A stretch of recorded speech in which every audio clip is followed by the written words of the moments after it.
Money now. It's crazy. We're here for the workshop, Countering Disinformation Through Media Literacy. This workshop is on Zoom and also on live here. We have live guest. That's Martina Chapman popping up on the screen from National Media Literacy Island. We also have Nadia Bellardi, who is going to anchor from Switzerland. She's supposed to be here, but then for some reasons, she's not here. We have in the house our guest, Mr. Helmut Persley. Helmut? Miss Susanne Bellinghausen. Thank you. And then Celso Soares is a little bit late, so he will catch up with us later on. I see Sabika Shah Povia from Rome on the screen. Hello, Shabi. So we can start. Nadia, you have the ball. Thank you. Thank you very much, Larry, and good morning, everyone. Welcome to our session on countering disinformation through media and information literacy. I would like to first of all thank you, the organizers, Refugee Radio Network, Kampnagel, and FSK in Hamburg for hosting the second edition of the conference on media and migration awareness, and thank all of the partners and supporters of this important event, and most of all, the technical team, in case I forget at the end, for enabling what is a very ambitious combination of live and hybrid event. I apologize for not being there with you. I also should convey the apologies from Shawn Powers, the Chief Strategy Officer from the US Agency for Global Media, who was also supposed to be on the panel with us. And I will be taking you through a conversation with our guests. Our event is scheduled as a workshop. We will try to make it as interactive as possible. It's actually going to be a little bit more like a roundtable than a workshop, but I will let the experts say what should be said on this important topic, but perhaps to put it into context, I will start with quoting from a recent study that was done by NewsGuard, that you in an organization you may be familiar with. It's a news verification business. So just last month, they did a study to check which kind of information children were receiving on TikTok. They recruited 9 children, so it's not, a huge study, but still, they had obviously the parents' consent. And the study took part between August and September. The children were aged between 9 and 17. They were asked to create a TikTok account and interact with it for 45 minutes. So what they saw was that immediately, even if the children didn't follow a single account nor search for specific kinds of information, they started receiving toxic content, including videos, for example, asserting that vaccines are deadly and that COVID-19 is a genocide conspiracy. So the screen recordings by NewsGuard showed that in the first 35 minutes on TikTok, 90% of the participants of the study were shown misinformation related to COVID-19, and 2/3 were shown misinformation specific to COVID-19 vaccines. So this is just sort of to set the frame, and keep in mind, this is the world we live in. This is the reality around us. So why do we need media and information literacy? And what is disinformation and misinformation? And I will be asking Martina Chapman to take us through this. So Martina is an independent consultant specializing in media literacy policy and strategy development, research and project management. She's the national coordinator of Media Literacy Ireland and the Be Media Smart campaign on behalf of the Broadcasting Authority of Ireland, Martina has worked with many organizations, including the Council of Europe, the Audiovisual Observatory, the European Platform of Regulatory Authorities, the European Broadcasting Union, and others.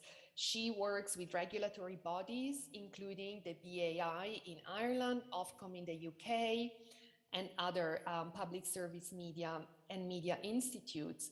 We were colleagues as members of the Council of Europe Committee of Experts on Quality Journalism in the Digital Age, and she was the researcher and rapporteur for two important reports on the topic of supporting quality journalism through media and information literacy, and also the paper where we cooperated also with my colleague Helmut Peissel, who is there with you today.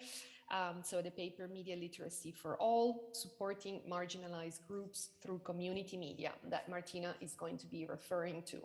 I also think we have a lot of this material from the Council of Europe in print format at the conference itself. So I, of course, invite you to pick up a copy on your way out or to ask the organizers where you can get it. And so, Martina, over to you. Why do we need media and information literacy, and what is it exactly? The floor is yours. Thanks, Nadia. Thank you very much, and thank you very much for the opportunity to be here with you this morning. It's great to have the chance to talk to you and Helmut again. And I'm just going to share my screen now, if that's okay.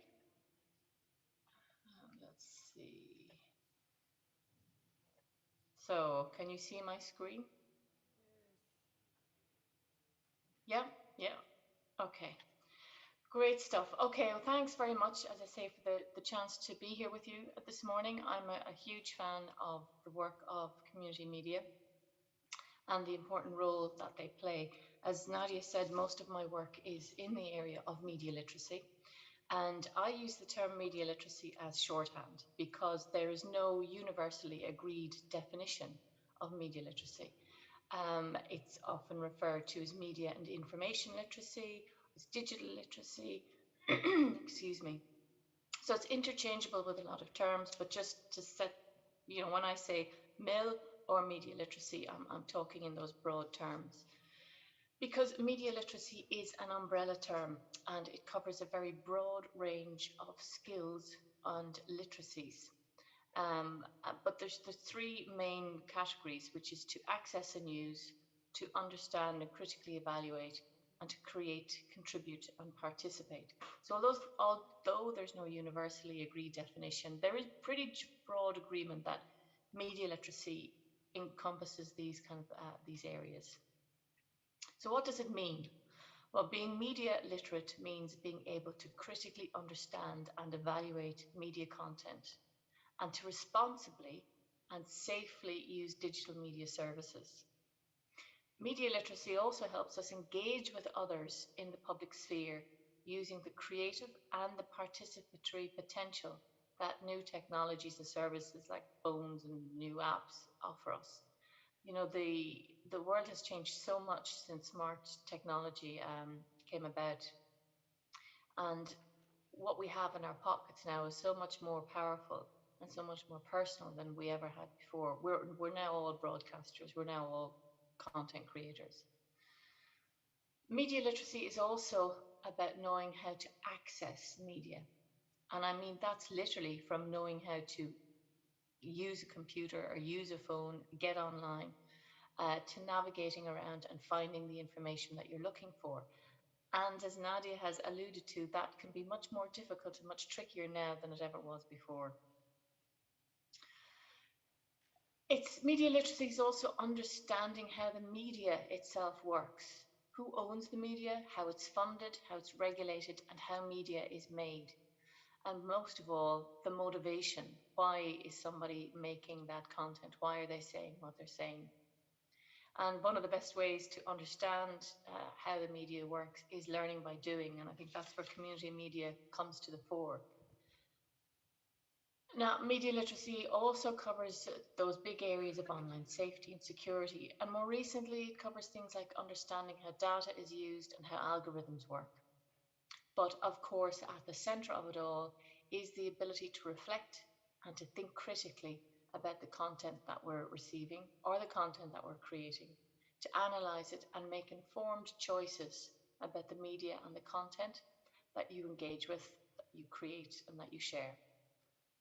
So it's a dynamic concept and it evolves in response to changes in technology, social norms, culture, and politics. And it touches on a lot of different policy areas. And that's one of the reasons there's no universally agreed definition of media literacy, because a new piece of technology comes along, there's great opportunities, but there's unintended consequences, and that means we've got to learn new skills around it. Now, media literacy is rising on policy agendas across the world. The Council of Europe acknowledges media literacy, or media and information literacy, as a transversal issue, and it's addressed by various reports and recommendations in the Council of Europe. For example, in 2018, the Council of Europe recommendation on media pluralism and transparency of media ownership specifically includes guidelines aimed at developing media literacy and calls on member states to do the 5 particular actions that member states should do. And interestingly, in the EU, excuse me, croaky this morning, and there's more evidence that MIL is rising on policy agendas, and that's the inclusion of legal obligations on EU member states through the AVMS-D, the Audiovisual Media Services Directive. So that calls on EU member states to promote and take measures for the development of media literacy skills. And just to note that there was an interesting development in Ireland recently. A few weeks ago, the Irish government published their 10-year adult literacy for life strategy. And that's a strategy that previously would only have been a couple of years, and it was specifically around numeracy and literacy. It's now a 10-year strategy, and it now places digital literacy on an equal footing, which I think is a great step forward, because media literacy, we must see it as lifelong learning. But the key difference between developing literacy or numeracy skills and developing media literacy skills is that media literacy skills require constant updating, so it really is a lifelong approach. Or, as Alvin Toffler pointed out, the illiterate of the 21st century are not those who cannot read and write, but those who cannot learn, unlearn, and relearn. And anybody who's heard me talk about media literacy, I always use this quote because I just think it's so apt in relation to media literacy. And when people, sometimes people introduce me as a media literacy expert, and I have to correct them and say, well, I'm not. Actually, I'm like everybody else, and I'm struggling to keep up with all the new skills I need to develop as well. So why is media literacy important? Well, as I mentioned, as technology changes and it becomes so much more powerful and personal, right now, almost every aspect of our lives has some kind of digital dimension. And media and communications technology has never been so integrated into daily life. And in lots of ways, this networked technology has brought about the democratization of the media and opened up the public sphere. And that's all great, but it's not been without its challenges. As we know, there's an increasing lack of distinction between editorial and advertising content. And that gets even more complicated then when we look at the growth of influencers on platforms like YouTube as well. There's the whole area of online safety and security. There's still huge concerns around that, particularly for parents and young people, but also for everybody. Data protection and data exploitation are big issues as well. And the digital divide continues to be a real stumbling block. In the past, to be digitally excluded simply meant that you couldn't access the internet. Now you can be effectively digitally excluded even if you have the technology, because it's become so much more complicated to find the right technology, use it, update it, make sure you're safe online, and also have the skills to engage with this technology in a safe and respectful manner as well. And of course, one of the biggest issues we have, it's around the rapid dissemination of false information and hate speech. You know, a lot of online content is not subject to any effective editorial process. And this is combined with a social media infrastructure that's designed to reward emotive highly charged content with endorsement, with likes and shares and comments. And a lot of the time, this emotive content triggers things, negative emotions like fear, like anger and outrage. But even with algorithm-free, just normally regulated media, there's an impartiality required, required of the broadcasters. Um, and that places a big responsibility on individuals to make their own judgments about, the relative weight to, for example, whether two people being interviewed, whether their points. You see this a lot more with climate change. So you've one person presenting facts and one person presenting, well, I just don't believe it. And sometimes that puts a lot of pressure on the viewer to figure out whether, as a viewer, they should give equal weight to what they're hearing from both points of view. So as a result, in terms of media literacy, it's an ever-changing skill set. And, COVID is a great example of this. So 2 years ago, I mean, how many people had even heard of Zoom? And nobody thought that a video communication tool like Zoom would suddenly, almost overnight, become an essential skill for everyone. For older people, for the medically vulnerable, for children in school, for people who couldn't work in offices. But then we had an outside factor, which was COVID, and suddenly we all needed to learn new skills. And the coronavirus outbreak, it also sparked what the World Health Organization called an infodemic. And Dr. Mike Ryan was calling for a vaccine against false information.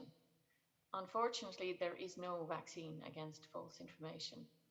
But just as we've adopted new behaviours to limit the spread of COVID, such as washing our hands and keeping our distance, there are some media literacy skills that we can deploy to limit the spread and the impact of false information as well.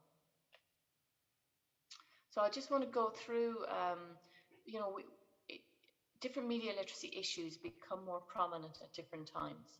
And right now, the issue of misinformation is an area of concern for us all, not least because of what Nadia pointed out earlier on. So I just wanted to go through some kind of descriptors here, first of all, just very quickly. So misinformation refers to information that's inadvertently wrong and not intended to misinform people. And I've used a local example here of a satirical website that can be quite funny, but sometimes people can take it as fact and you can find misinformation spreading. But the creators of the content didn't set out with the intention to mislead people. So this false information, this can include genuine human error, false rumors, and satire. So moving quickly on, disinformation then, this refers to the distribution of information that is deliberately incorrect or deceptive and intended to spread a false message. And back again at the start of COVID, certainly in Ireland, there was a lot of false information about 5G towers being connected to COVID.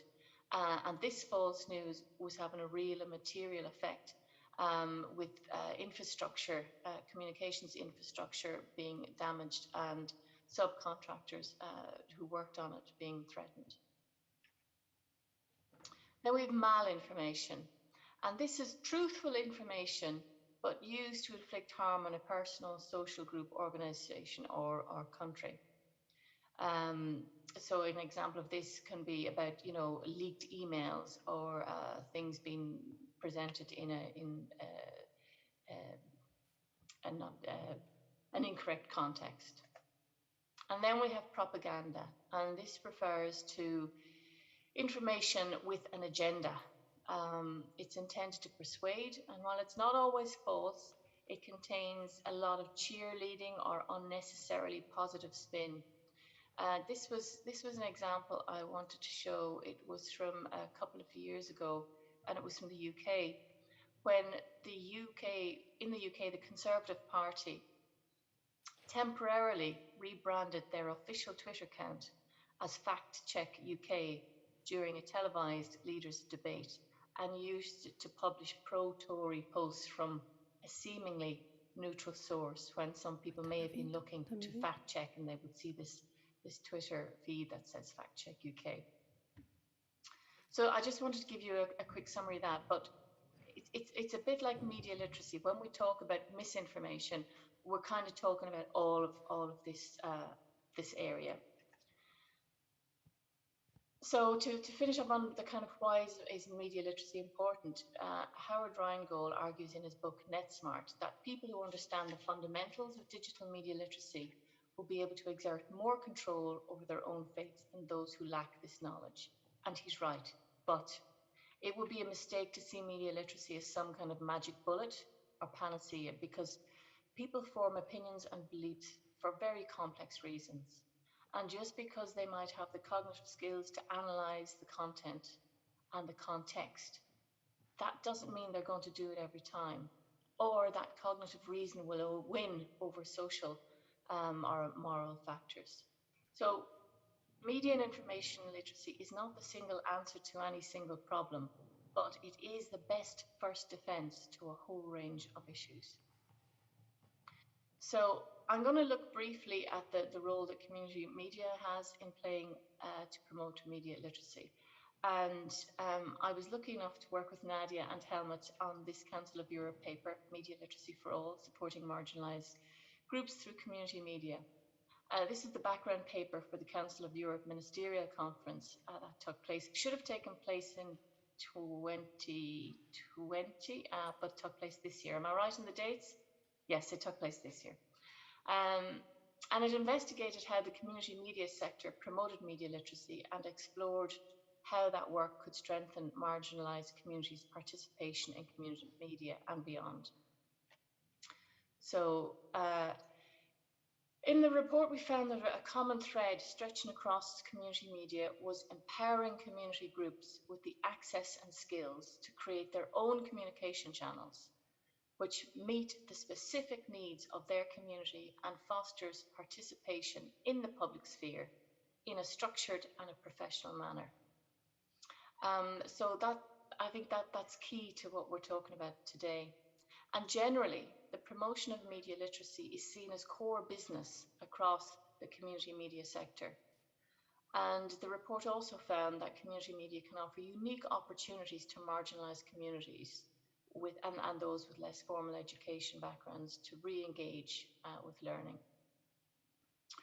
So what I want to do next is I want to talk about an example. We were very lucky when we finally did the ministerial conference. There was a World Cafe, and we had some excellent examples of community projects.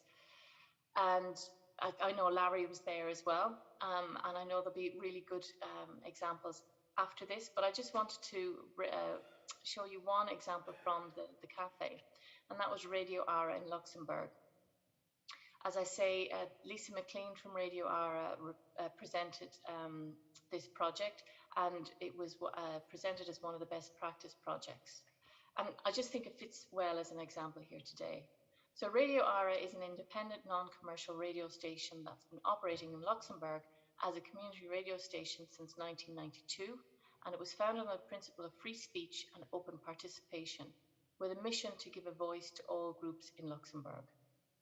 In 2016, as the European refugee crisis grew, ARA launched the Salam Show in Arabic, and the show was created, produced and hosted by two young Syrians. And the show features information that newcomers need to settle successfully and help them make a life in Luxembourg. Then in 2020, COVID changed everything.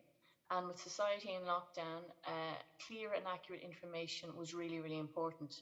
But Radio Ara recognised that the government had few channels to communicate information quickly and effectively to many marginalised communities. So the Salam Show was already translating the local news from English to Arabic for their followers, and they started to do that on a daily basis. But they quickly realised that they were in a position to bridge that information gap for some of the other marginalised communities. And as a result, local daily news was produced in Arabic, Farsi and Tigrinya within the first days of lockdown. And the online channels most likely to be used by different marginalised groups were also used. And that was in addition to the on-air bulletins. So as word of the project spread, more volunteers contacted Radio ARA expressing their community's needs, and then bulletins started to be produced in Spanish, Russian, Italian, Mandarin, Albanian, and Portuguese. And that project ran for 3 months until the end of lockdown, and it continues today in a much more reduced scale. So I think I'm probably out of time, possibly slightly over time. But I hope this presentation helped to illustrate the important relationship between community media, promoting media literacy, and countering disinformation. Thank you very much, Martina. This was comprehensive and wonderful and merits an applause, which I think is coming from the audience. And there will be time to ask Martina questions in the Q&A session at the end. And I would now move on to our next guest, who is Celso Soares, who is involved in media productions by and with migrant organizations in Portugal. So this also links in very nicely to this last example we've heard from Luxembourg. In Portugal, we also have a lot of migrant communities, and Celso is the chairman of the board of an association called CulturFACE, the Cultural Association for Development. And he's also currently the news media content manager, director and presenter of the intercultural and inclusive program Savannah from Radio Cruzeiro de Odivelas in Portugal. Celso is a journalist. He also teaches a seminar in European Studies by the Information Center for Europe in Portugal, through also a collaboration with the newspaper Público and other associations and the European Union. He's a member of the Council for Migration of the High Commissioner for Migration in Portugal, representing the Santomense community in Portugal, and he's involved in the Lisbon City Council in projects related to interculturality and citizenship. And since September 2018, he's also managing the new Integrated Image and Communication Resource Office for the Third Sector, which is a project under the municipal plan of Lisbon for the integration of migrants in the city of Lisbon through media and communication activities. And this is funded by the European Union's Fund for Asylum, Migration and Integration. So I would now like to invite Celso to share with us some experiences of media productions done by and with migrant organizations in Portugal, and tell us how these have contributed to learning and participation, and obviously to countering misinformation in the context of Portugal. So I hope Celso can present. And I also thank the translators who are helping us translating between English and Portuguese. Celso, the floor is yours now. Thank you.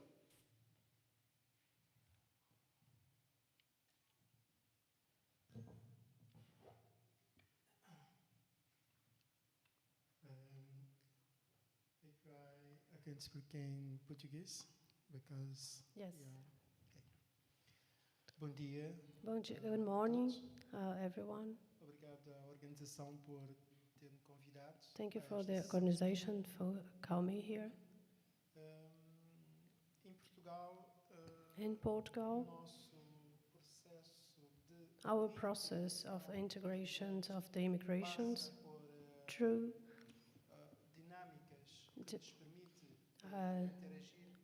through integrations of the to integrate the different kinds of. But first, I'd like to explain the first of the progress of the organization, especially my interest in Portugal.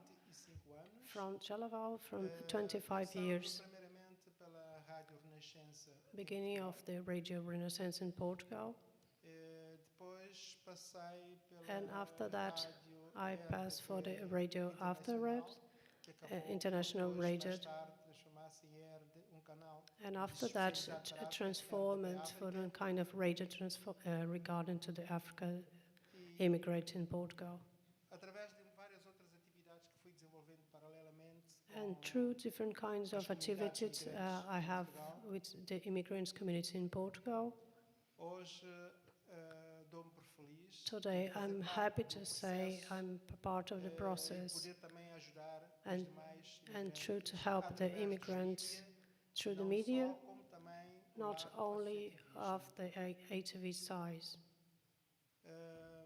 Nós, profissionais de comunicação, temos desafio Our enorme the professionals of communication have the issue and the quando se value. trata de desinformação, as fake True, news, especially to disengage the fake news and disinformation, também and para true, imigrantes e looking for the os immigrants exilados, and the isolated people. implica termos muito cuidado, muita atenção We must have a lot of quando nós issues produzimos uma and determinada take care notícia of, à we show volta, the information dos imigrantes, à volta through the dos immigrants refugiados. and the refugee people. Implica termos palavras assertivas e It is, estarmos no terreno it's e very conseguirmos important perceber to realize how they engage os and imigrantes how they will vivem e feel convivem entre si para and evitar life between them to avoid desinformação this kind of que muitas disinformation, vezes os grandes mídia because sometimes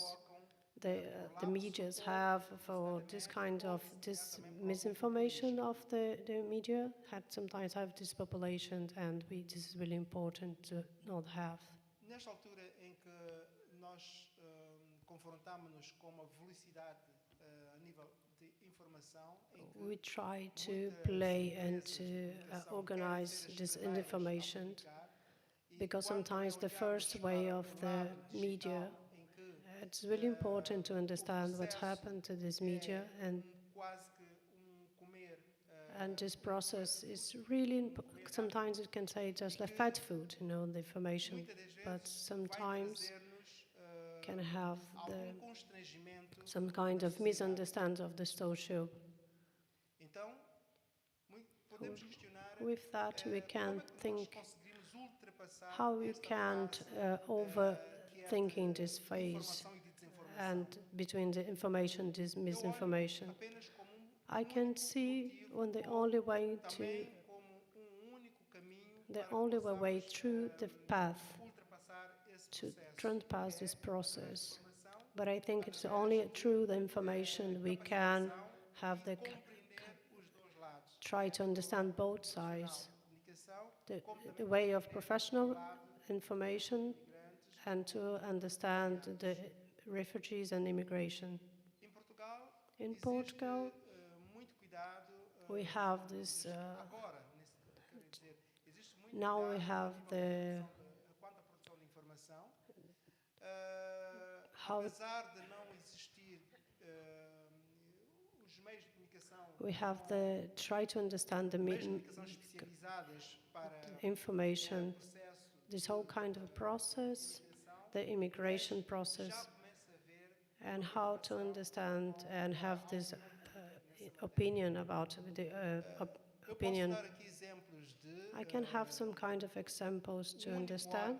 The unique, que trabalha a matéria de imigração, que é o we have Agora. the journal. It's a newspaper. Agora, it's a newspaper to try. Digital. It's a digital newspaper. Then every day Estabeleceu processo de ligação ou como have one process and kind of engage it to the com a media, pública e to the, privada, to have the public and private fronteiras, com a and have engaged to the social engagement and all kinds of entities and try to understand and make the immigration issues. This Agora is the name of the newspaper. It's a reference newspaper. e que nós temos We, muitos imigrantes we have a lot of migrants to have looking for the newspaper to have information. cada vez que sai uma informação All time they have one information, a resolution regarding this issue. vai acontecendo situações mediáticas no mau sentido It's the whole. Doesn't matter if it's a regarding the opinion, the public opinion. They try to show what's the true about what happened to immigrant issue. vou falar agora And I'd like to say a little bit about myself, about ligado a uma rádio privada, I'm- que é a rádio Nova Cruzeiro. there's Nova Cruzeiro is a new Cruzeiro is a radio. It's regarding to Africa radio. Nesta estação de rádio, a produção And que this faço station, é o programa my work, daqui a pouco vão ter a oportunidade de ouvir algum certo. I will present in some videos to have the opportunity to have a look, and we have the voice, the speaker of A situação, what's happened, the daily life, and when the learning process, and especially if the good success cases in the evitar, procuramos evitar que we try to avoid what happened in different kind of neighborhood, the negative pointers. nos bairros apenas acontecem violências. Não. We try to show what happened in the neighborhoods, not only the bad things happened, but sometimes happen very good stuffs Grandes homens and have great names and great professionals in different kinds of fields. We kind of have this picture of the community. It's, I have one program, it's to try to have voice of the invisible people. E então nós já With vamos that, com cerca de ano it's deste kind of 1 year. We have this 1 year of this program. It's alive and have sometimes percebo que bairro, por exemplo, da margem sul que we presented about one neighborhood and people don't have very good. já vinham com cerca de 20 anos à procura da recuperação das suas casas, manutenção das These casas. people sometimes have 20 years live in one neighborhood and have a lot of issues regarding to no situations, no family. Para o ar, passado And this, 5 ou 6 meses, o after bairro 5 está or a 6 ser months, recuperado. about As casas this estão a ser neighborhood, the recuperadas. problem, you can see the different and develop of the neighborhood. We have this kind of feelings and transformation regarding the media. When we look for some children of immigrant people and live in the neighborhood, not very good one, and sometimes have some drug issues, or sometimes when the parents leave out the house very early in the morning to work and kids stay alone, they will look for the old people and for the neighborhoods, and this kind of problem have the capable situations and information for them, and the kind of learning process of the children to have regarding to have a good model for in the whole Portuguese society. This what happened in this RDP Africa. It's a channel in Portugal. And like we have them when try to disengage and what happened to disinformation in the third sector. We have the project to we have communication in have the whole financial for the European society, and we reported what happened, the positive in favor of the immigration people. And this program, we through the positive sides, through newspapers, interviews, and the whole transformation that the organization has.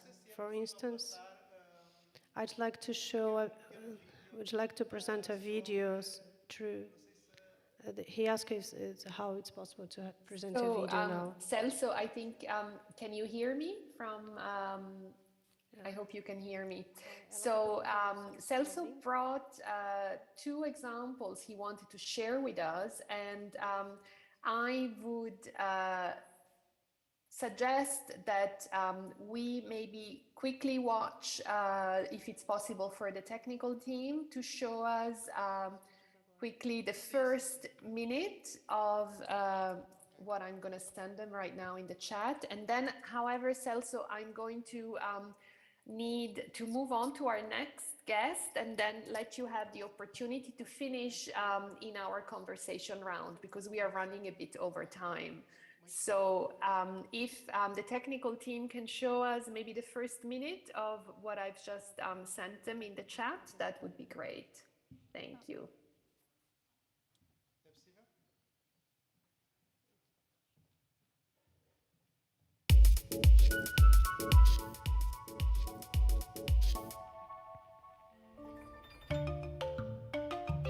A cultura organizacional é o conjunto complexo de valores, crenças e pressupostos que definem o modo como as organizações conduzem o seu cotidiano, partilhando o sistema de funcionamento entre si e os seus membros às dinâmicas em defesa do coletivo. Viajando pela zona oriental da cidade de Lisboa, cruzamos-nos com a Associação Batotoyeto, uma organização de origem africana e que agora desenvolvem também as suas atividades em Marvila. E aí, quisemos saber mais sobre as suas dinâmicas no território. A Batotoyeto nasce em 1996 com o apoio da FLAD, Fundação Luso-Americana para o Desenvolvimento, aqui com o foco nas crianças. Tanto que o nome Batotoyeto quer exatamente dizer isso. Em Swahili significa as nossas crianças. Aqui os principais objetivos da Batotoyeto é enaltecer a autoestima das crianças, sempre aqui com a questão de interligação com a sua cultura africana, resgatar aqui essas raízes através da dança e da percussão, que são aqui os nossos principais focos. Obrigado. Thank you. Este é dos exemplos This is one of the examples vários acontecimentos of the most of do processo de integração. the whole kind of integration process we have in Libya City. Esta reportagem implicou alguns dias de trabalho, Just fazendo acompanhamento through a lot of days of work, das crianças. we have Algumas delas não têm família, não têm pais.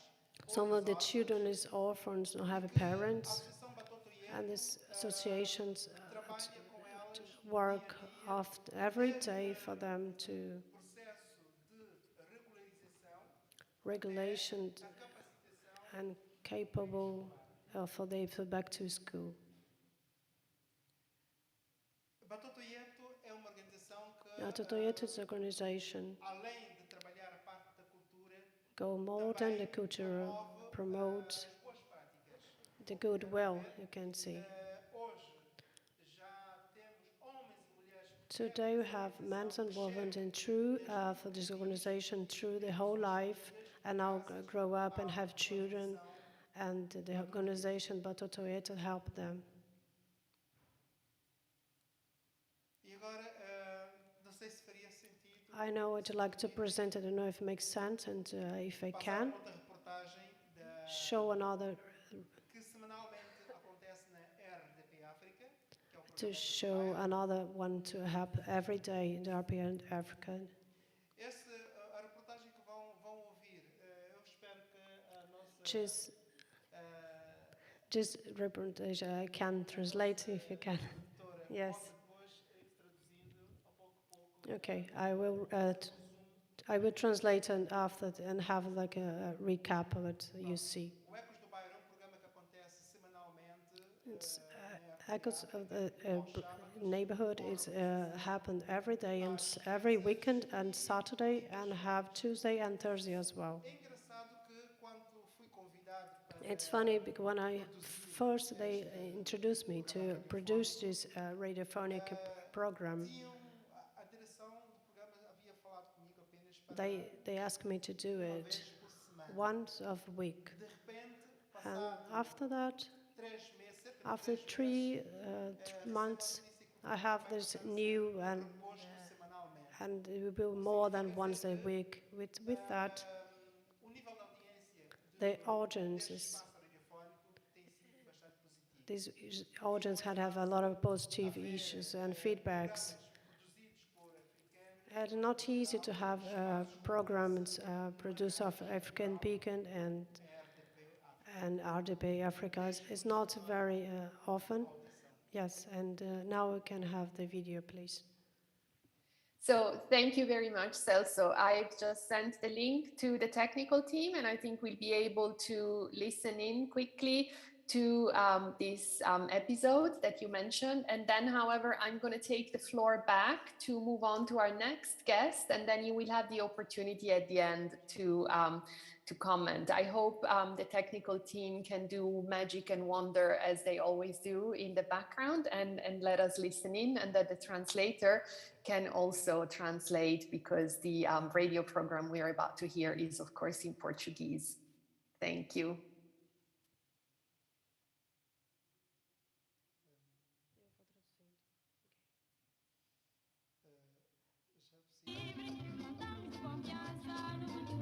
Present the video, yeah. Em Angola, estudou Direito. Por que não gosta de Direito? Eu sou uma pessoa livre e literalmente livre. E, portanto, não, a ideia de que o meu trabalho não dependia só da minha prestação, da minha vocação, mas que dependia Talk também about de the decisões vocation de terceiros, and what happened at direito, não me agradava. it's not very tive uma good formação muito teórica, and não have é this algo que me kind of agradava. information. O processo de formação de direito é um processo que não é que seja tudo errado, de forma alguma, mas, de facto, eu julguei que na minha altura não estava adequado àquilo que It was not very ethical and have as necessidades we can see de seguir da dinâmica do it's, direito. Portanto, it's dynamic of the achei law. que o direito podia ir mais depressa e podia se adequar mais, adaptar-se mais rapidamente à evolução das sociedades. And how it have the evolution e of the tal, society. não era a minha área e fui-me embora. And what's happened between Fui-me them. embora fazer outra coisa. And I live away. Como alternativa encontrou? Fui para os negócios logo. Eu tive um patrão na vida. I talk about what Brighton and haven't, and when I was beginning of go to university, I'd like to earn some money, but to work and have the autonomy and kind of different kind of work.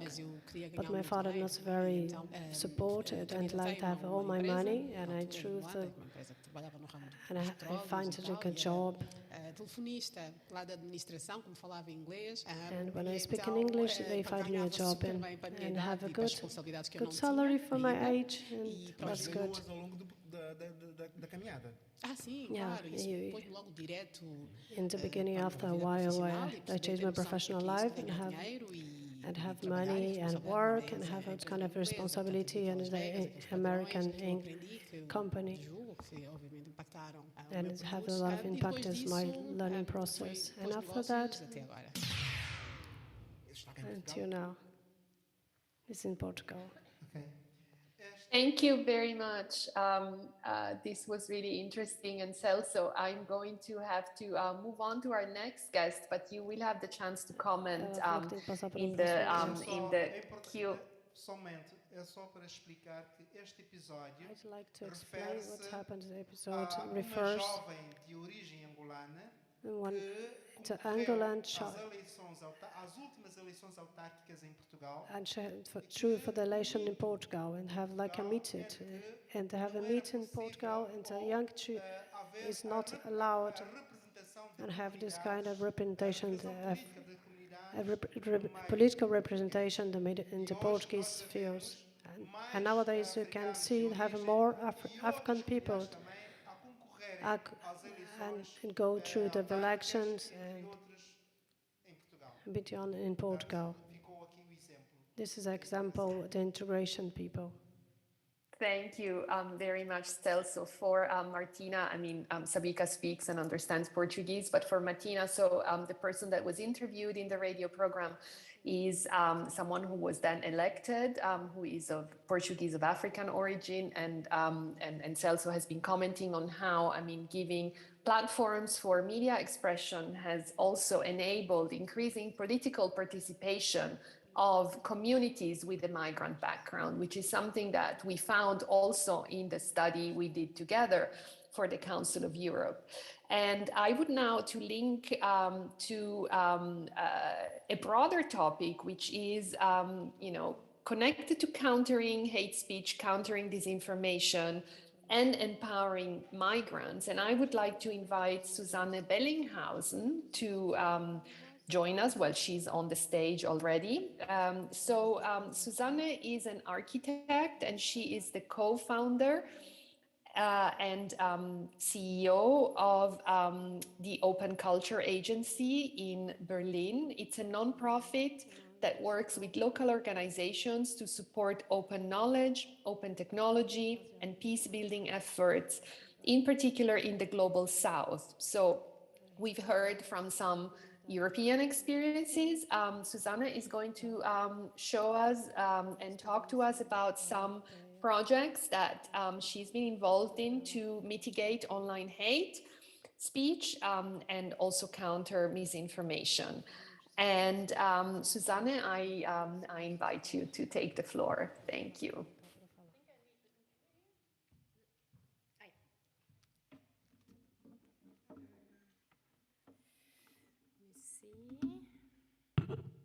Sorry.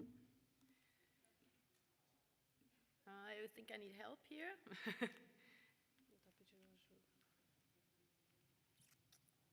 Somebody needs to put the password in.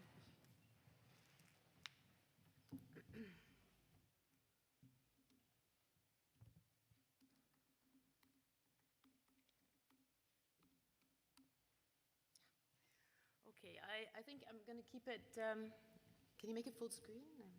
Just,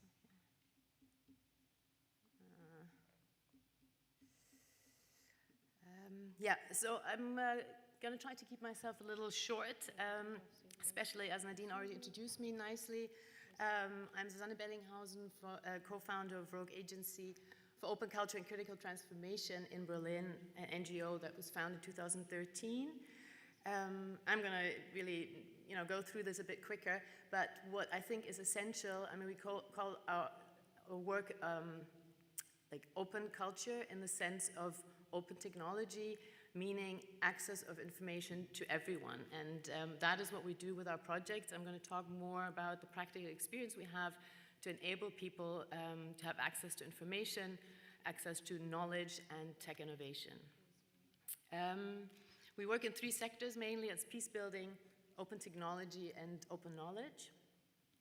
And I was asked to introduce 2 projects that we work on.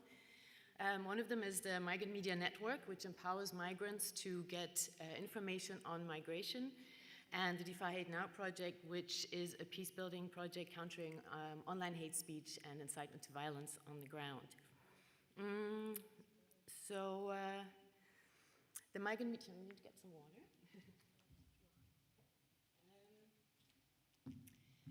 The Migrant Media Network is a project that started in 2019, and it basically deals with giving information to migrants, potential migrants, on different ways of migrating and to get proper information on migration.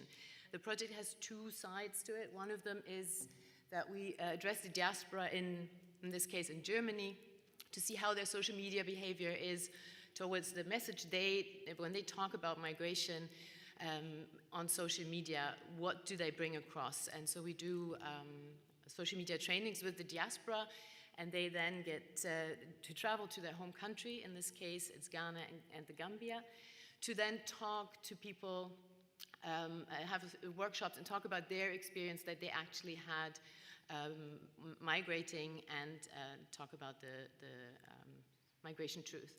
So it's, we do community outreach, social media trainings of influencers, online tools. We have offline tools because we try to give, as somebody said, voice to the unheard and people who do not have access to the internet. So we have an offline server, we have a USSD system, and we have a migration kit, field guide kit that I have here, which is a booklet and a migration game, which you might have seen already outside. We also work with communal radios, so we go into different communities and have migration information in local languages, as well as we produce podcasts to inform people, mainly in English, but also other languages. I'm briefly going to go into a bit more detail. So we have radio shows in different radio stations where we invite refugees, returnees to talk about their experiences and to answer questions in local languages.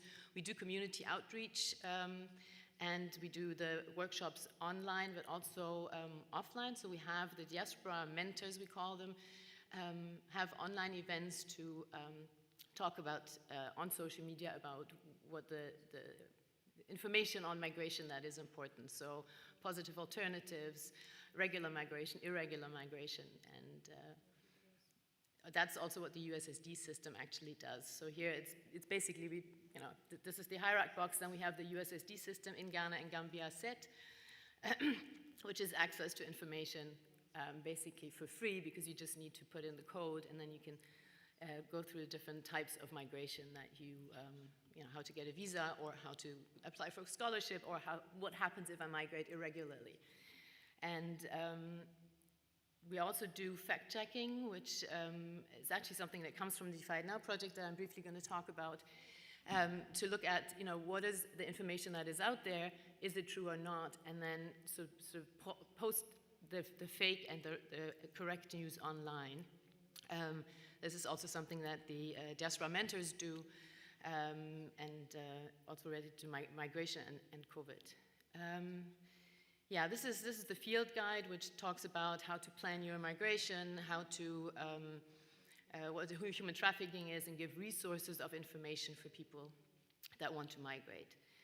And as you might have seen outside, we also developed this migration game, which is ideally would also be something that we could have online, but right now it's a physical game where you have to, choose a path, regular, irregular, and then you go through the hurdle of migration with throwbacks and truth and lie question and answers that you have to answer.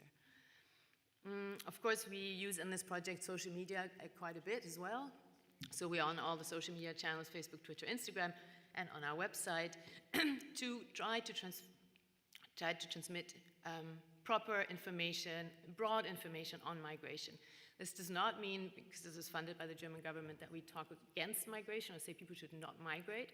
It's not the point. The idea is that people, if they migrate, know how they migrate and how they migrate safely if they can. And if they don't, then they also know what to expect if they migrate the irregular way. Yes, that was briefly the MMN project. I'm gladly talk about more details later on.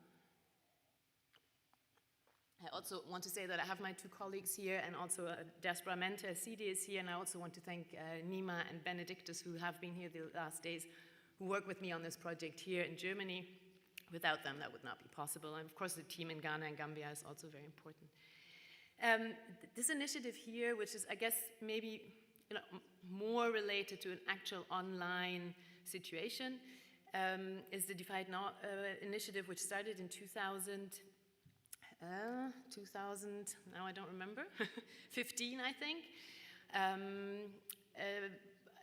which basically it started in South Sudan, realizing that the diaspora has an extreme influence on the conflict of South Sudan on the ground, people actually killing themselves and starting off conflict.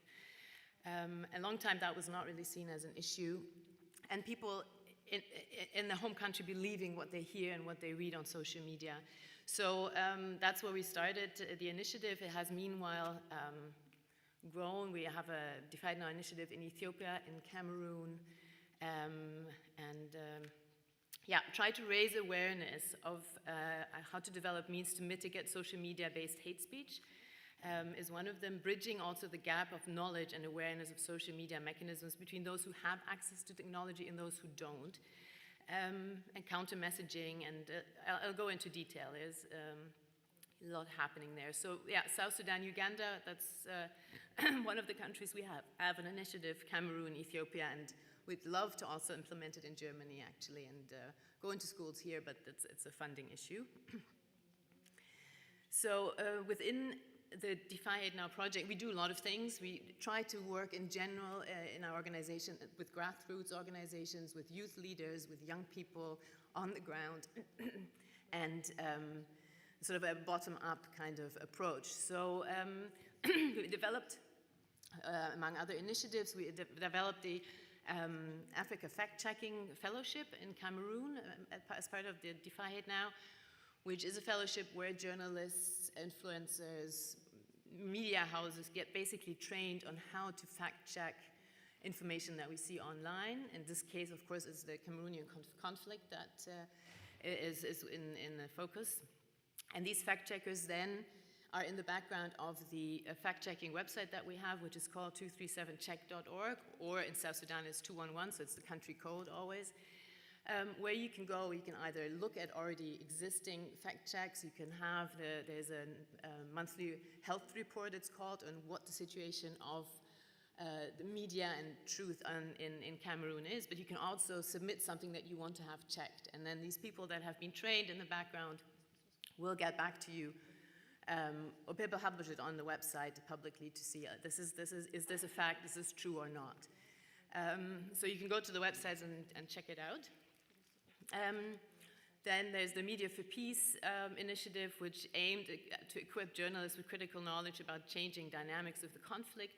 Also, what is your impact as a journalist online and offline? And we also have campaigns like the Think Before You Click campaign, which raises awareness on how to not to create misinformation and fake news, and how not to spread it. I mean, we do a lot of trainings also in the refugee settlements on how to actually behave on social media. And we're always astonished how many people say, oh, actually, I didn't know, I just liked it, I forwarded it, I didn't really think anything bad about it, but to raise the awareness that, you know, really have to think about what you forward and what people that, especially if you're somebody with influence, will actually believe what you say without checking it. Yeah, so we also have, I have it with me here, we have created a field guide because, of course, oftentimes these things happen online, but also offline. So this is a guide to, there's the field guide on hate speech mitigation, explains very specifically social media conflict, peace building, social media literacy, and also has a facilitator guide in it to actually run how to run a workshop on social media awareness. These guides get distributed then to other NGOs, local NGOs, that then keep them to continue training mainly young people. So, Susanne, Yes. I'm really sorry I have to jump in because we have 10 minutes left to our official end, and I want to do justice to the other guests. Absolutely. And I also hope Larry will let us run overtime, perhaps a few minutes. I really hope we can share all the links to all the great materials that you've been presenting. And I also invite people to take time outside to look at what you brought, to play the games, to pick up copies of the guides if they're available in printed format, as well as the other materials. And I would like to make this link. So we started talking about what is media and information literacy with Martina. We heard about the importance of languages for communicating and countering disinformation and fake news. We heard about the importance of technology from you, Susanne. And now I would like to introduce our two last guests who will be having a conversation with all of you, I hope, about everything we've heard so far. So let me welcome you, Sabika, Shah, Povia. Finally, Sabika took a train very early last night to be with us. Actually very late last night and arrived very early this morning.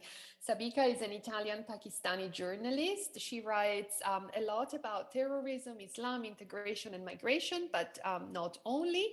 She promotes, rights for second generations and for migrants in Italy, in Europe, and elsewhere. She has contributed to national and international newspapers, including the Post International, Corriere della Sera in Italy, La Repubblica, CNN, Reuters, News International, and ANSA, and works with various organizations such as the UN Agency for Palestinian Refugees. She holds a degree in journalism. She's currently the communications manager of the association Carta di Roma in Italy that does exactly what Susanne was also just mentioning, which is train journalists and provide journalists critical media literacy skills for when they're reporting about sensitive topics such as COVID or migration.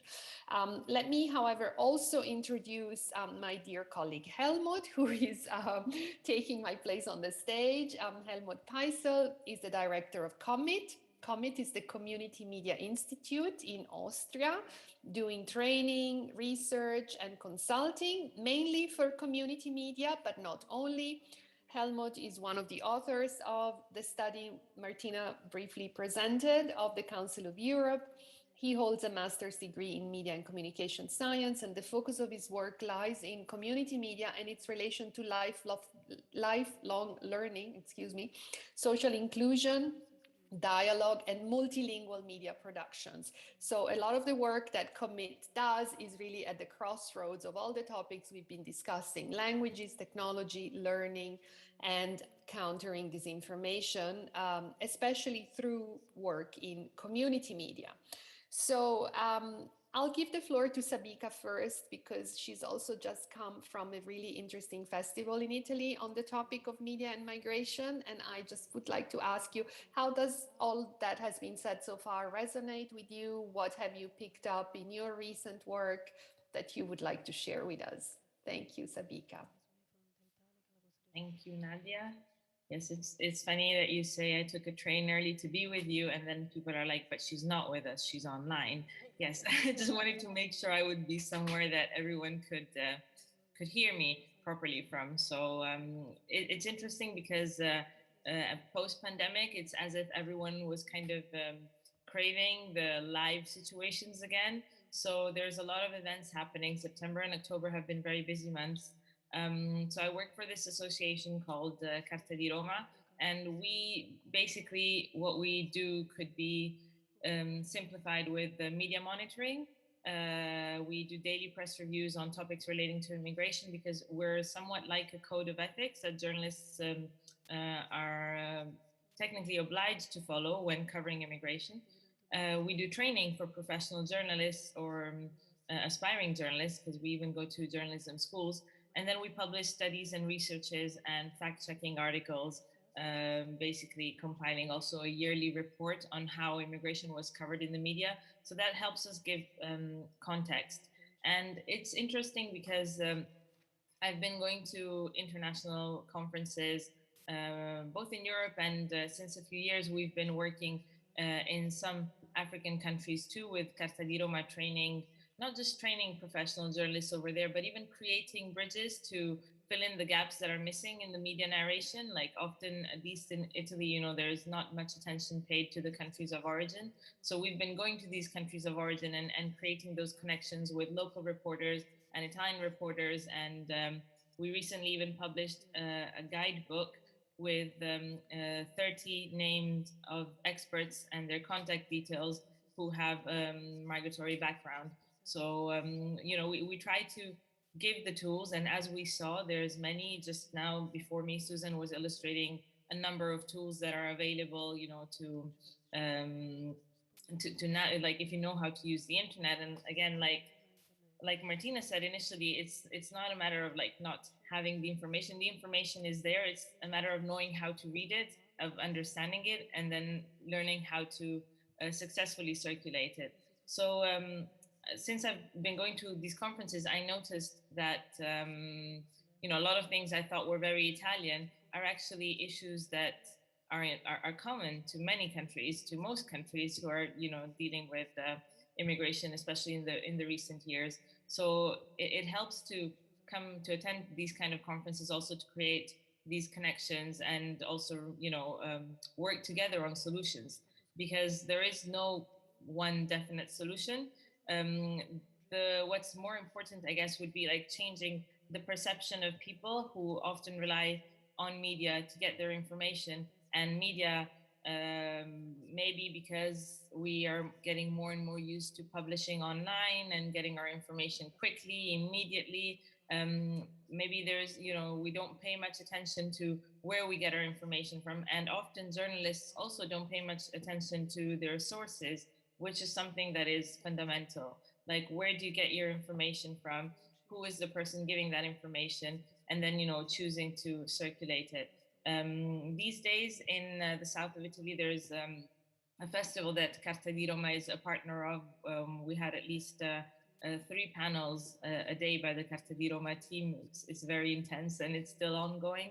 and it's called the Sabir Festival. It's also focused on immigration. So there's a lot of events like these, but what I notice is often that the people who attend these events are people who think like us. So it's always hard to bridge the gap and reach out to a different audience. And how do we do that? So, you know, that's what we probably need to figure out all together, like how to infiltrate, you know, into the other groups. Often it helps when we do the trainings of journalists, because obviously when you're in Italy, if you're part of the journalism, the National Journalism Union, you have to do a certain number of courses, training courses every year to get a certain number of credits. So journalists are somewhat obliged to attend our courses, and I love that because that makes it possible for us to reach out to an audience which is usually not our audience. Or there's a lot of, especially even on TV, we also do some TV monitoring. That's probably where, you know, the worst things are said and done on TV, especially in Italy, which is a very old country. So 80% of the people still get most of their news from television. And I find that astonishing based, you know, if you compare it to other countries.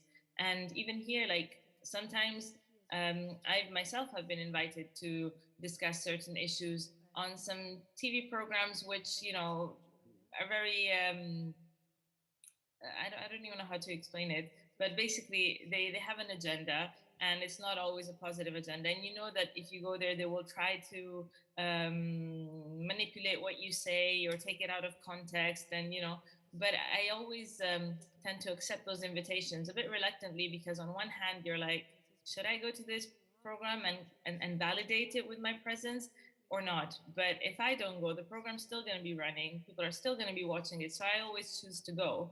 And again, that's another platform where I realized after, you know, when I come off the program, I open my Facebook or my email, and I have all these messages from random people who are like, oh, that was interesting, I didn't know, or, you know, so maybe it is a way to reach out to a different audience, but I need to figure out better ones, because that one costs me a lot of energy, because when you're sitting in a live studio with a lot of people talking a lot of rubbish, it's really hard to, you know, keep calm. But yes, thank you for the time, Nadia. I know that you want this to be more of a discussion, so I'll cut my monologue myself, and then you can tell me if you intervene again. Thank you. Yes, and then I will need the technicians to let me know via chat how much more time we can run over time, because I would like to hear now from Helmut what he thinks about everything that has been said. Reconnecting to you, Sabika, and the need to, on one hand, you know, educate and do lifelong learning, also of professionals that, you know, have been doing journalism and communication for decades, but somehow there still is a need to, well, to relearn, as Martina told us at the beginning, to unlearn and relearn. And then the second aspect to, you know, stop preaching to the converted, which is unfortunately what, you know, ends up being done in a lot of the projects we are all involved in. And I really appreciate you taking the energy, Sabika, to go, you know, out of, you know, the safe spaces, because it does cost a lot of energy, but I can tell you it is definitely needed. There was just a recent research here on the topic of religion and media here in Switzerland, and a lot of communities said we are fed up of only ever seeing the most radical people and, you know, people that don't represent us being invited, especially on TV talk shows, which are the ones shaping the mainstream. But yes, Helmut, let me finally give the word to you as well. So from your experience, from the experience especially of community media, I mean, where, you know, what can we do? I mean, where do we come in with community media to make a contribution to all of this? Yeah, hello, and thank you for asking me to take part in this conversation. I have to first say, I have a very strange feeling coming here from Austria, in a country where the former chancellor now is in a trial accused to have manipulated poll results, yeah, paying media for publishing these manipulated results only to strengthen his career and the career of a couple of colleagues in the government. So it's a kind of case where I think people could really learn a lot about media literacy and about how to manipulate this field, yeah, and how to work there. But it makes also a kind of strange feeling, because there is also the let's say, the risk that people mainly distrust more and more politicians, which is for the one side okay, but for the other side, it should encourage people to engage more in politics and be more active, yeah. So it's a very strange case. We are very happy that it all came out now. It has been paid public. We don't know where this development will go to, but there is some hope for a positive change, and there is a lot of discussion among people in journalism, of course, yeah. And this, I think, also is a chance, of course, for community media, who are much more diverse in their way of working and reporting or bringing topics to the audiences. And what I think, what related to our question now here, what can we do in community media, yeah? I think we are social places, yeah, where people can really be in a space where they learn to reflect. There can be support to reflect how they tell things in media, but also how they read media. So it's the combination of being in a situation where you producing media content at the same time you're getting much more aware how you read media content, yeah. And I think to have this both perspectives, yeah, is part of a learning process which is very important, and that's the part we want to bring to adult education, but also to school partnerships with community media. And I think that's a very important aspect of the activities of community media, which we can bring in a larger field to the educational sector also, yeah. So really see ourselves as part of educational work in a broader sense, yeah. But what I would like to bring here as a question also is to stress again the question which we have been talking about Radio Ara, about this multilingual aspect in media. Because I think also that if we talk about diversity and migration in our societies, then language is a very crucial aspect, because we very often see in the media only the national language or maybe some recognized minority languages, but the languages, the huge range of languages who are present in our societies, in all societies, yeah, in Europe, for example, often only are present in community media. And that, I think, is something really we should have a much more focus on to make aware how important this presence of this multilingual situation in all societies is for how you receive also media and how you are aware about diversity in your society. Thank you, Helmut. And yes, I mean, this is precisely also why the Council of Europe supports community media, because they recognize the role that community media play in upholding the right to freedom of expression, meant obviously as the freedom to receive and impart information.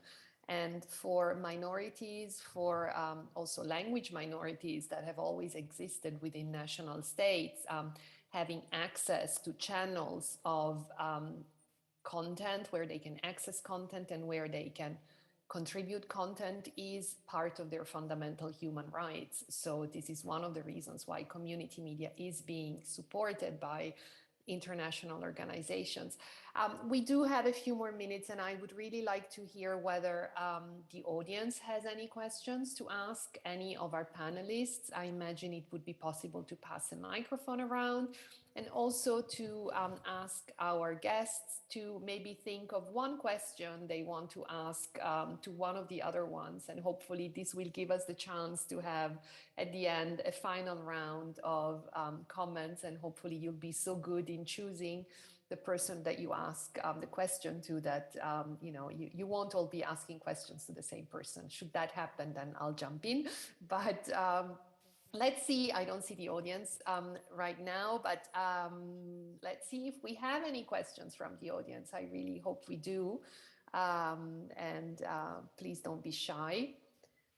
Raise your hands and I think you'll be given a microphone. Thank you.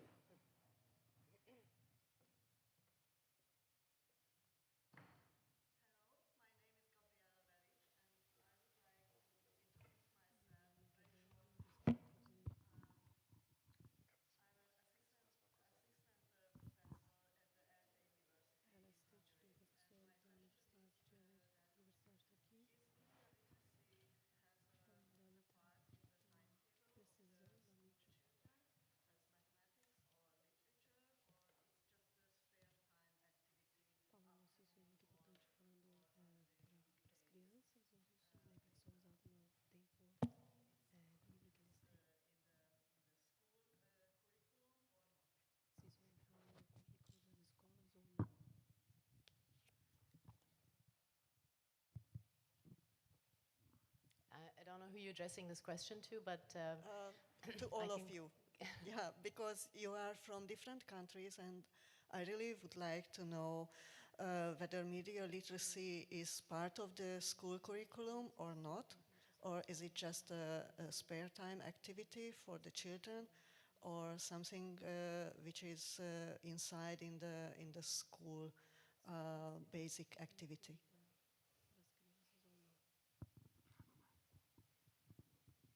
Maybe Martina has a European overview on this topic. It's a great question, and unfortunately there is not a straightforward answer to it, as is the case with many things with media literacy.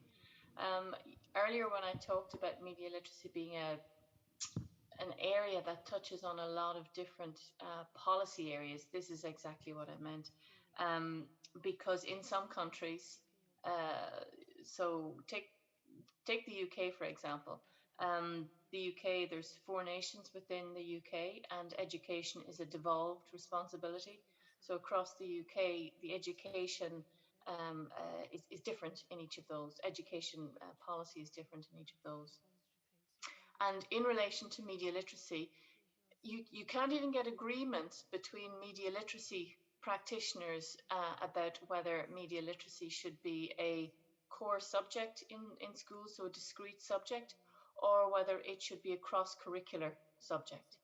I think there's general agreement that media literacy should be taught in schools, but there is no agreement on the how and how that looks like. But I think the short answer is it's different everywhere.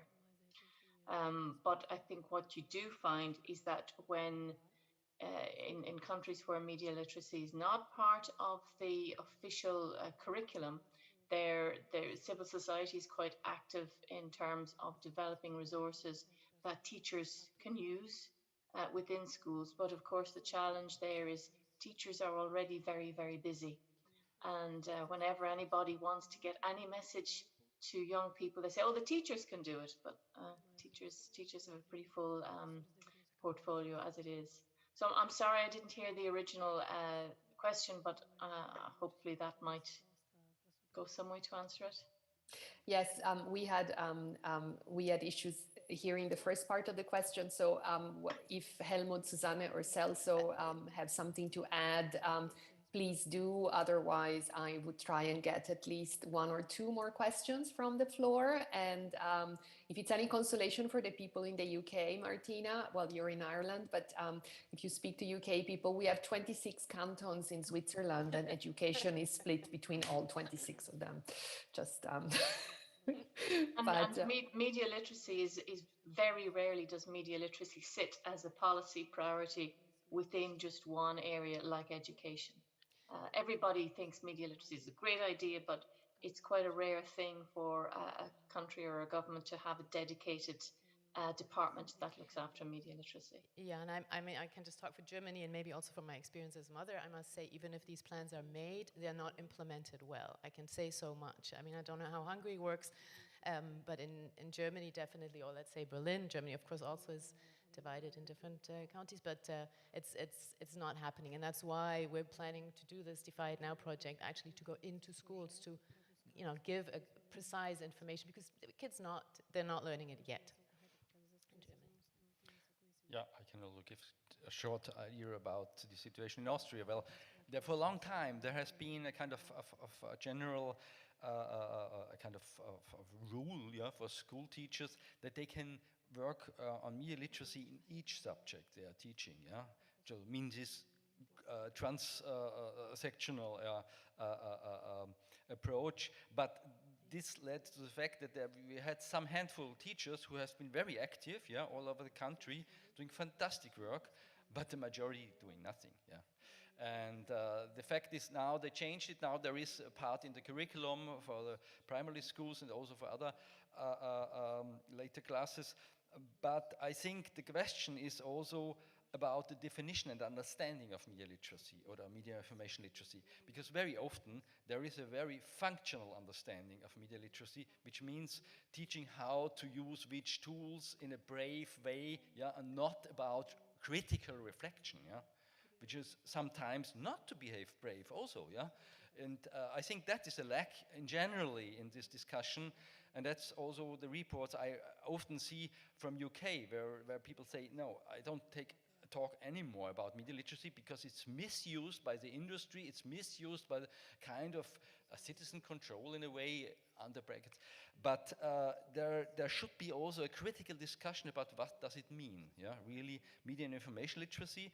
And I'm quite happy in Austria now that the Austrian UNESCO Commission agreed now to refer also to the UNESCO concept of media and information literacy, which for me is a quite interesting one, because it represents a very holistic approach to media and information literacy. Yeah?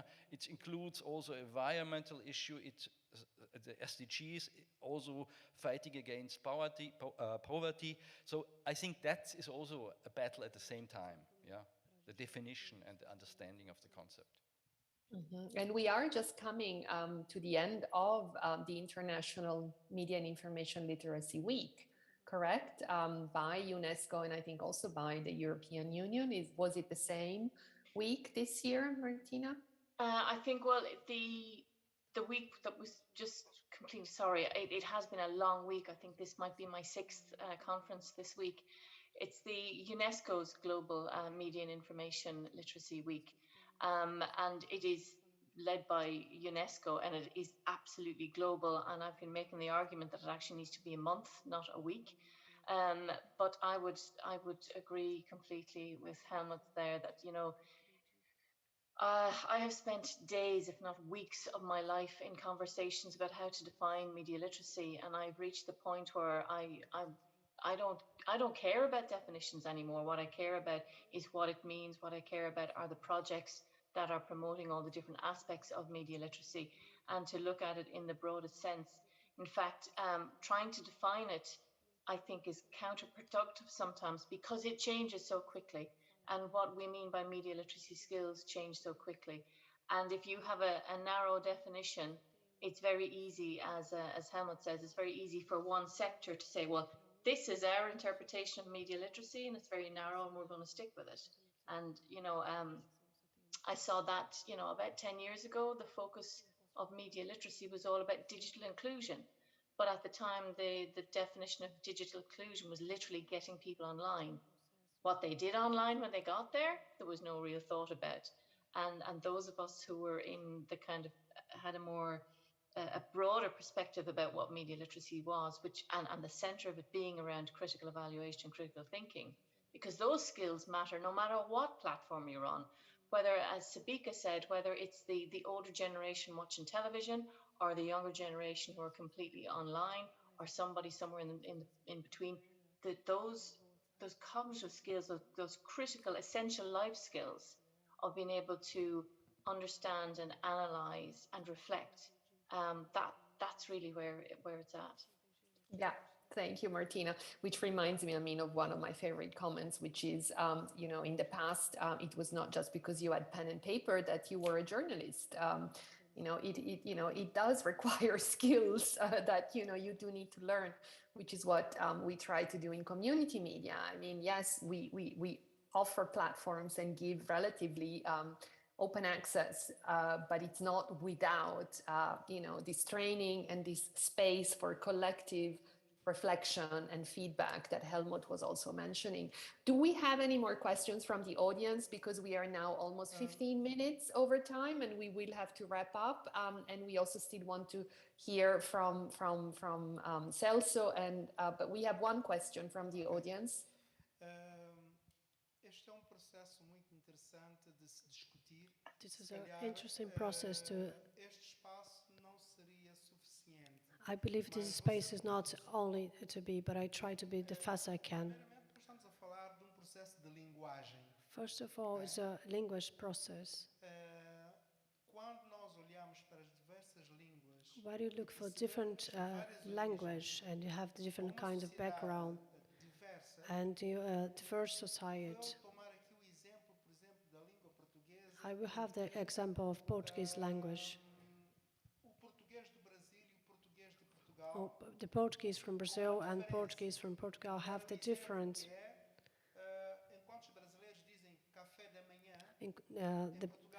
The Brazilians say breakfast, and the Portuguese they say just coffee. They have different kinds of the signify of the language and what you say. But you say the same language in Portuguese, but you read in different way.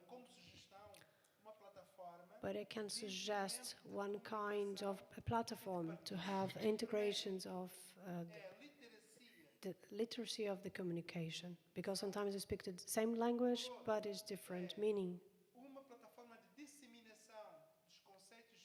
And maybe you can have the platform and discrimination and disseminations of and learning the education. And to talk about the big medias, I believe in our understanding, we can have the communication agents to go through this systematic communication. I hope we have that in Portugal, and have the communication rated to learn and to progress this lack of information. But sometimes the big newspapers and media in Portugal, they don't have that. But we try to understand what happened in the community and locals and to show them this knowledge. And we try to have the capacity and to learn and transmit all kinds of the right communication, not miscommunication for the community. Thank you, Celso. And I was just asking whether it would be possible to have the video with subtitles, if the technical team can organize that for later, because I think it would be great that whoever catches the recording of this session has full access to everything that has been said, which is really, really enlightening and interesting. We had one question from the audience, and then I will need to slowly start to wrap up and try and do this game of, you each ask one another one question. But we did have someone in the audience raising their hand, so if we could at least get that question, that would be great. Thank you. Hello, everyone. Thank you so very much for giving me this chance to ask question. And yeah, my question goes to Susanne. I think I am Sidi Sadikan, first of all. I'm a refugee advocate and the owner of a refugee platform in Europe. And yeah, my question goes to Susanne because she is having a great project that I really like, and it has to do with media and information. And as a migrant and as a refugee, I think migration, media and information is very important. So I want to ask, because the project you have has to do with at least inform people what is happening and try to give refugees and migrants and the local people also in our African countries to be aware of the whole issue of illegal migration. Did your you and your team have a plan for the same project you have for Gambia and Ghana, like taking particular migrants to go back to their root countries. I mean, try to share this information. Is there any plan goes to other countries? If it's possible, I would really love to know. Because I asked this question, I have a platform called What's on Italy. It's a platform that's basically for refugees who are from Germany, Italy, and Europe. And I engage with refugees who are now in Europe, and many of them ask questions that I can't answer. And I find out that so many false informations are in our social media, and refugees always get false information. So it would be very good if people in Africa get this information from your project. Thank you very much. Well, so the idea is to expand the project. Obviously, depends on the funding, and we want to expand. I mean, ideally, would like to do it in every African country that has the need. The next plan is to, in 2023, to expand to Nigeria, because that's a hot spot, and it's also a very big country. But for me, I mean, now that you ask this question and you talk about all these refugees in Italy from so many different countries, I think it would be nice to have something that is country and specific. That's why we're also working on the CulturFACE app. So this can be downloaded anywhere, no matter what country you're in. It might, you know, if we get the information less specific, then I think we can create something that will help no matter what country you're in, if you want to migrate, on how to do that. So I think, or not to do it. I think that's the way to go, and I hope that next year we can expand to that. But yes, we will expand into different African countries, for sure. Thank you, Susanne. Sabika will have to leave us very, very soon because she is filming today, and she really has to go, move on. So does any one of our panelists have a question for Sabika, or anybody from the audience, so that we can get her last few words? Thank you. Go ahead. It's a very quick one, Sabika, because I know you're running. I was really interested when you said, when you're training journalists in some of the aspects of media literacy. Do you find resistance there from them? Yes, very often. And it's interesting, in like all my colleagues have experienced resistance from audience, because like I said, it's not a selected audience. It's just all journalists, and they go from the right-wing papers to the left-wing papers, the whole range. One of my colleagues was physically almost attacked during a training course, so that was also interesting. But in my case, I find it even more amusing, because when I walk into these rooms where most of the people are white men above 50, and I'm a brown girl, in my 30s, they just look at me like, oh, you can't tell us how to do our job. So I had to even kind of overcome that extra obstacle of being the daughter of immigrants, of being a woman. There's a lot of levels of discrimination there. So it makes it even harder, you go there and you train them, and then you realize that you are working for the Council of Journalists. They are members of the Council of Journalists. And if you understand your position, and you gain the confidence that you need, then you can make sure that they listen and respect your opinion. Obviously, you're not going to change everyone's minds, but you do your best to at least tell them these are the rules. And as an association, when people do not respect the code of ethics on reporting on immigration, we do report them to the council, and we do take legal action wherever we can.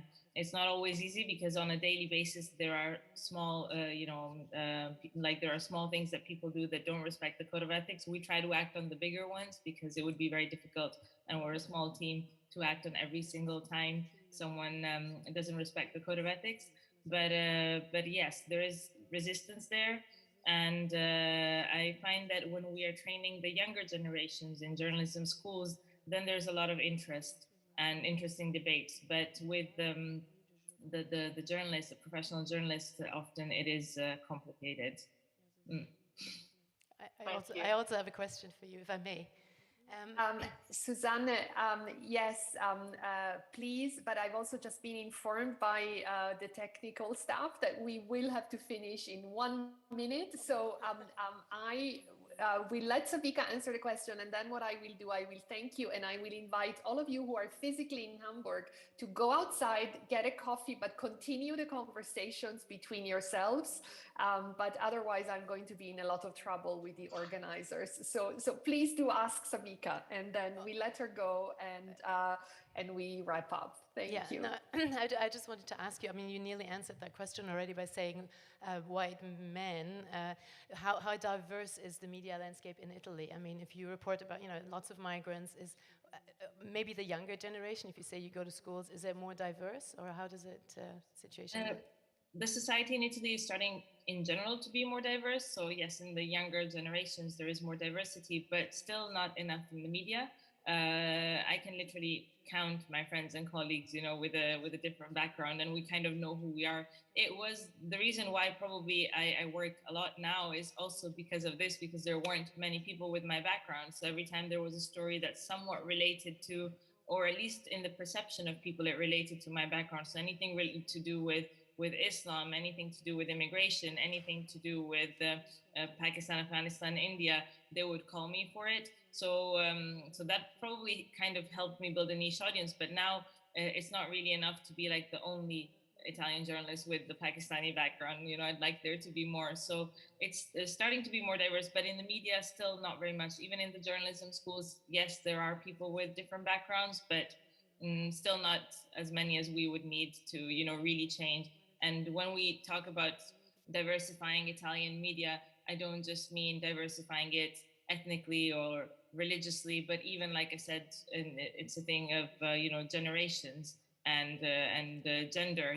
There's so many levels of diversification that still need to happen. So right now, I would say we are really not diverse enough, but it's something that papers are aware of. So some of the main national mainstream newspapers are also recruiting specifically for journalists with different backgrounds. So they're trying to build a space, but we need to be careful to not kind of let them make us their mascot or make us into oh yeah, we have the brown girl in our office, so now we can keep saying everything we used to say before, but without actually understanding what it means and using the potential and the skills of people with a different background. Thank you, Sabika. And on this, I will really have to close. I'm really sorry to have to cut this, but we did run over time. We did catch up the delay we had at the start. So let me thank all of our speakers, Martina Chapman, Celso Soares, Susanne Bellinghausen, Sabika Povia, Helmut Peisel, the organizers, Refugee Radio Network, for giving us the space and time today to talk about countering disinformation through media and information literacy. I wish you a really good continuation of the conference for those of you who are there and online, if the rest of us have the opportunity to continue to follow. And please do continue to have these conversations in Hamburg with Helmut, with Susanne, with Celso.